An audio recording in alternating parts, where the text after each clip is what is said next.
Molweni emakhaya, igama ndinguNosipho Mamase. Ndiyanamkela kwakhona kwiNews Extra wale veki. Masithezele emnxebeni.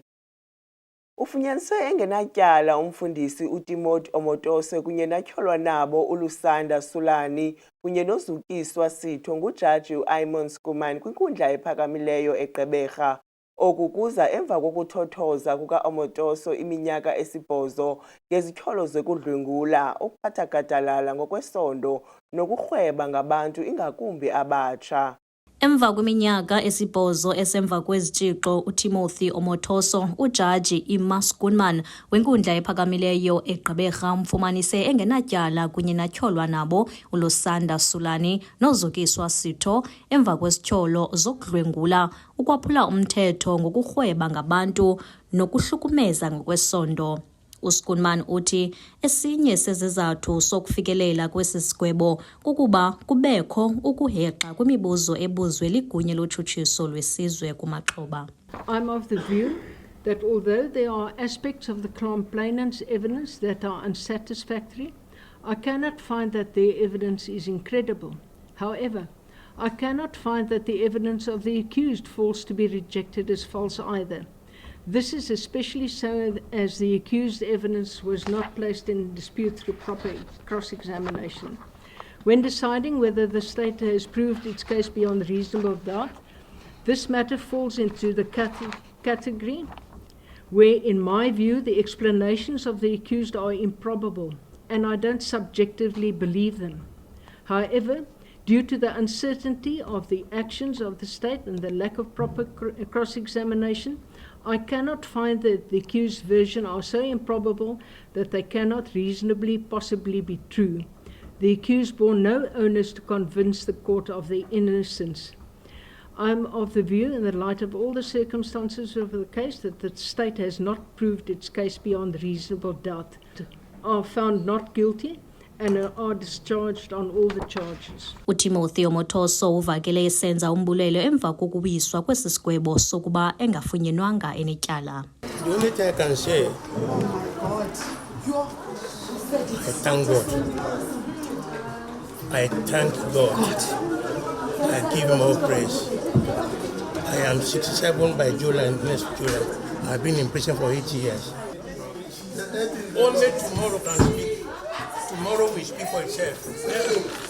Tomorrow we speak for itself. Abachasene nesi sigwebo bathi kubuhlungu ukuva ukuba Omotoso akanatyala, bakholelwa kwelokuba igunya lotshutshiso lwesizwe iNPA ukutsho ayiwenzanga umsebenzi wayo. Devastated. It's been traumatic. Years and years of trauma that we have walked through. Today, I'm even embarrassed to say Pamela Mabini paid heavily for this process. She brought these young people to us way back, before even this man was arrested. She's not here today. Maybe God knew something, I don't know. We will remain strong. We'll cry because we've lost a lot. This is not about just this case. This is about thousands of young people out there who have gone through trauma, who were waiting. Look, the case has been bungled by the NPA. They did not cross-examine him properly. We expected this judgment, and our position is very clear. We are writing to the President of the country. Those who are involved in this must be investigated, and this case must be appealed. However, it has been destroyed by the NPA itself. Othethele igunya lotshutshiso lwesizwe uLuxolo Tyali uthi baza kwenza konke okusemandleni ukuqwalasela ukuba zintoni abathe baziphosa njengegunya lotshutshiso lwesizwe ukuze bakwazi ukulungisa apho bathe basilela khona. Sikhathazekile ukuba besikholelwa bayityala esinalo nobungqina esinabo bobuqilima ukuba bangafunyana benetyala aba basithathu. Koko ke asinawukwazi noba into ezithethwe yijaji sibe sawuzithi sizazivalela indlebe. sizawuthi sithathe le judgment yakhe siyoyifunda siyiphonononge sibone uba akukhona napho sinokwazi uba siphinde sibone ukuyilungisa ngohlobo loba singabhena. Okwesibini ke futhi into esifuna uyicacisa yokuba xa sijonge siphonononga le judgment asuyilibala ujonge into yoba inoba kweli cala lotshutshiso zeziphi iziphene ezenzekileyo ukwenzela uba zilungiswe. Utyali ukwathe lo kaOmothoso angahle athunyelwe kwilizwe lakhe lokuzalwa ngobusuku banamhlanje. Koko umphandi wetyala nebesanditshela naye ngoku usazisile ukuba ebunyineneni akazubulala apha kwelizwe lethu namhlanje. Uzawuthathwa adindinjelwe kwabo abuyele kwilizwe lakwabo laseNigeria. Ukungafunyaniswa enetyala kwakhe uOmothoso kuhlokomise abalandeli bakhe ingakumbi abenkonzo iJDI nebebecula phambi kwenkundla. Kwindaba ze-MPK TV ndinguJessica Bobo ndikwinkundla ephakamileyo yamatyala eGqeberha. uKamvelihle Mkokose welali iMgomanzi eGcuwa noneminyaka engama-20 uphulukene nobomi bakhe ngethuba ezama ukuwela kwibhulorho yale lali nethi ibe nobungozi xa kunetha. Usapho lwakhe luthi lube nexhala lakumbona engabuyi emva kwezandyondyo zemvula. Le yibhulorho edibanisa ilali iCegcuwana kunye neMgomanzi kwidolophu yaseGcuwa. Abahlali bezilali zimbini basebenzisa yona ukufikelela kwinkonzo edolophini. Kufakala ukuba le bhulorho ithi ibe nobungozi kakhulu xa kuthe kwanethi imvula ezimandla. uKamvelihle Mkokose oneminyaka engama-20 uthe walixhoba lakutshanje nanjengoko ethe akakwazi ukuwela ngempumelelo kule bhulorho ngolwesihlanu weveki ephelileyo nalapho ethe wonganyelwa ngamanzi waphulukana nobomi bakhe. Umlambo simfumene kuwo ngulo waseCegcuwane lo besikuwo ngoku. Simfumene enxibile impahla yakhe isaphelele yonke into engekhoyo yayingumnqwazi owuthwele. Yonke enye impahla lapha emzimbeni yayiphelele. Isimo esasimbona kuso esebambeke esiqobeni amanzi hamba nje ebonakala uhakhekile nje uba nje sesiqobo ukuba mhlawumbe akadlulelanga ke agqithise hambe nomlambo. Simfumene nasele ngasekho yakhe ke nje pha esiqobeni. Umzimba kaMkokose ufunyenwe kumlambo okufuphi sele ubanda. Usapho luthi yiminyaka abahlali bekhalazela ukwenzelwa ibhulorho esemgangathweni. Le bhulorho lena nathi singabantwana njengoba ndizalwe eMgomanzi ndaze ndawuma ekhaya etholeni sigqitha apha kule bhulorho leminyaka yawa le bhulorho yabashiya abantu kwakhalwa ngabantu le bhulorho okokuba mayilunge khona ukuze sikwazi ukuba yindlela esetyenziswayo kodwa kunangoku awukabikho nto yenzekayo. Rhoqo xa kusina imvula ezimandla abahlali baba noloyiko lokuba baza kuwela njani na ukuya kwindawo abadinga ukuya kuzo. Imeko kwasedolophini abantu bathenga khona kuye kuchaza into okokuba yeyi abakhoyo abantu imoto ziyabalayisha zibagalise zibazise inganethi imvula bathi ke abaye bashiyeka ke bawujikela ngapha ukuze bawungena ke ngokwezilalini kodwa khona kwakuqa unethi imvula kube nzima njengangoku nathi sikhola amehlo kuba uyayibona izulu liyezisa yiloo nto sileqela uba masibe ngaphesheya ithi netha sibe singaphesheya nathi xa sibuya sawubuya ngapha ngaserhoxeni kuba ngoku inganetha nanini. Ukanti ngenxa yokonakala komzimba kaMkokose unyanzeleke abekwe kwikhaya lakhe lokugqibela namhlanje kodwa inkonzo yomngcwabo yona iza kubanjwa ngoMgqibelo weveki ezayo. Ngethuba sishicilela eli nqaku isebe lezothutho kwiphondo leMpuma Kapa belingekaphenduli kwimibuzo ebesilithumelele yona malunga nokulungiswa kwale bhulorho.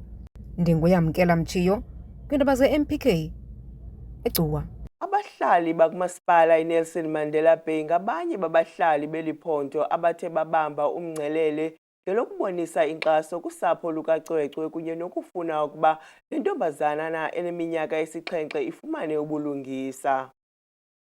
Abafundi, ulutsha kunye noluntu jikelele ngokubanzi basingise kwiholo lesixeko Gqeberha bememelela kumagosa orhulumente ephondo leMpuma Kapa ngelokuqinisekisa ukuba uCwecwe ufumana ubulungisa. I think what we're here for is that we don't need and we don't want another Cwecwe in the municipality.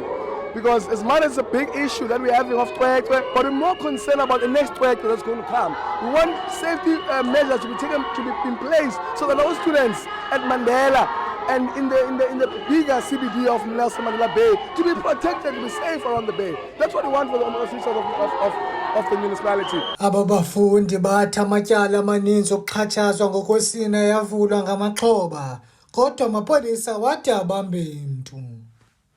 Ukwingxaki esinayo yokuba abantu abangomama bayadlwengula phandle apha. Sikunjalo nje abantu balapha phakathi be-mayoral committee ngabona abantu abenokwazi usiphendula bakwazi ungenelela. Sibe noyazi uba ezingxaki sijongane nazo nabantu abangomama abadlwengulwayo bakwazi uphendula, bakwazi nofaka ipressure kamapolisa babe nongenelela kule meko sikuyo kuba abakhona amatyala avulwayo kodwa amapolisa akho nto ayenzayo kuyo yonke loo nto. Eyona ndawo sikwazi ukungenelela kuyo kusesikolweni apho isikolo sethu eNelson Mandela University.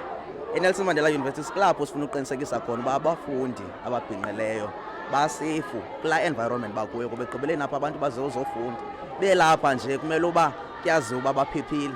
Umbutho weSANCA Nelson Mandela Bay uthi uzivile izikhalazo zabafundi kwaye kungoku uzaqinisekisa ukuba amapolisa ayabonakala ekuhlaleni, kwizibhedlele kunye nakwizikolo ukuqinisekisa ukuba iziganeko zokuxhatshazwa kwabantu basetyhini nabantwana zisiphulwa nengcambu. Okwethu kwelethu icala ingakumbi kwinto edibene nengxubakaxaka yecrime within the society, siye sathatha izigqibo singuSANCA apha eNelson Mandela Metro into yoba sawusebenzisana kunye nee-patrollers kunye nee-street and area committees to clean out all crimes that are taking place within our own society. Then nale nto ngoku yenzekayo sibonayo esikolweni iyasibonisa ngoku into yoba we need to extend our own visibility phaa kwezi institutions ezifana nezikolo, ezifana nezibhedlele neeklinikhi, because kuyabonakala akukho ndawo ngoku engabonakaliyo le element yecrime, ingakumbi kule nto idibene nabantu abangomama. Enye into esiye sayifumanisa into yoba ingxubakaxaka efuneka sihlanganise nayo okanye siqwalasele nayo kakhulu yinto yoba phaa kuthi ekuhlaleni kukho oomama abadala ekufumanisa into yoba abamama bahlala bodwa ezindlini.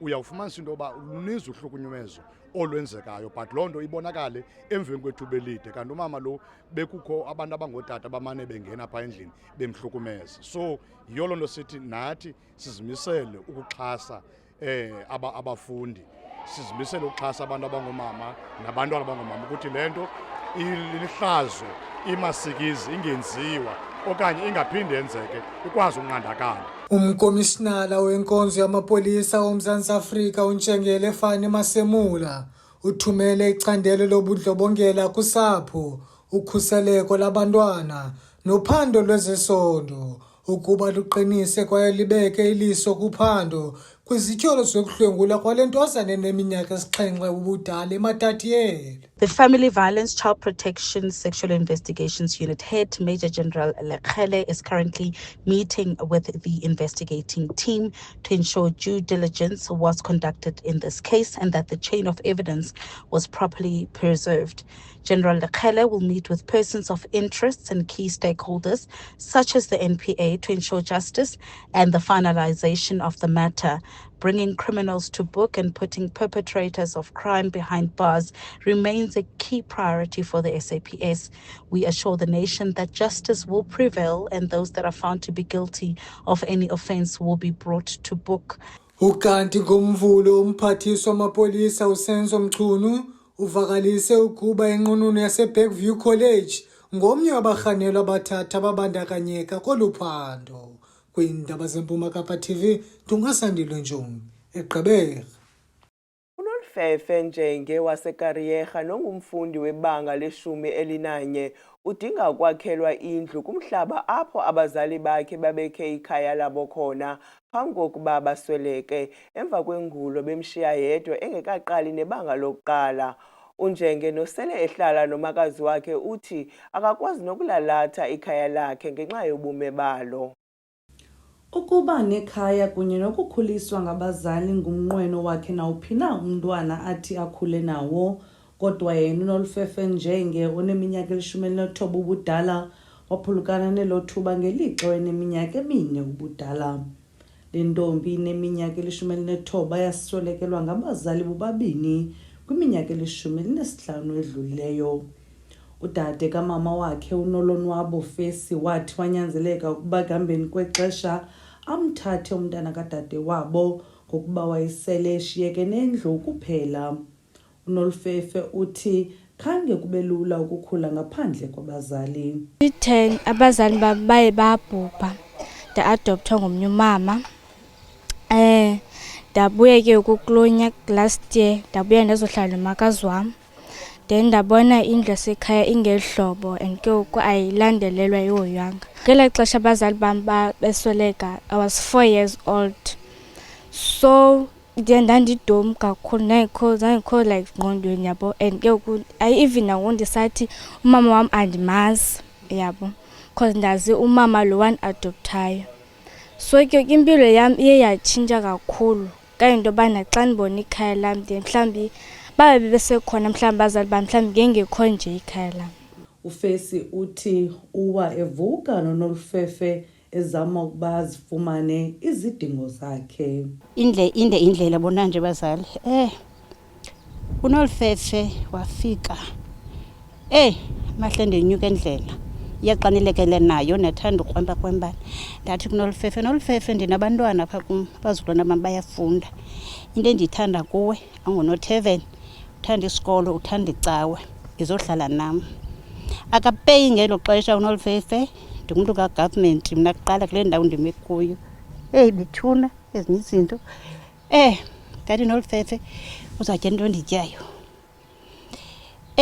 Wakhe wafika uNolfefe uyazi xa ufuna indawo uhlala noba kuphina wafika mba nomuntu ongutata ndinewari ngummelwane engekho wafika wathi makazi ndohlala nalo muntu ongutata. Hayi ke nkosi yam ndalahleka ke ngokuba otata bacinga benze and uzathu ndifumene ilaka yomfazi. Nolfefe zohlala kum weza uNolfefe bethuna.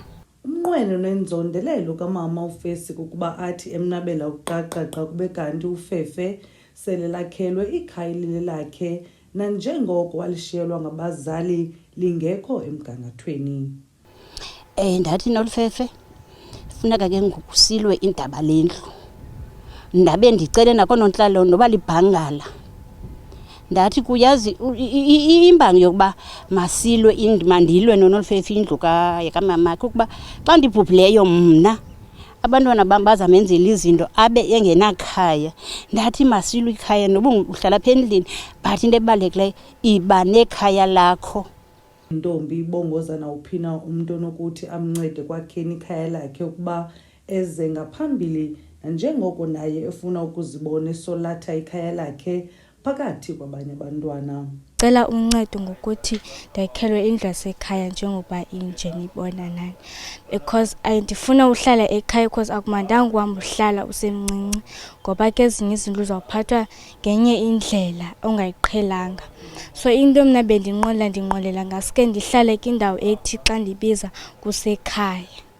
Sileli Jelo sizenzile inzame zokuqhagamshelana noceba wakule ward kodwa sabhekiswa ngapha nangapha elowo esithi esisitalato sizizele indlu yakwanjenge asikho phantsi kolawulo lwakhe. Kwindaba ze-MPK TV ndingulusi lwethu Antoni eKariyerha.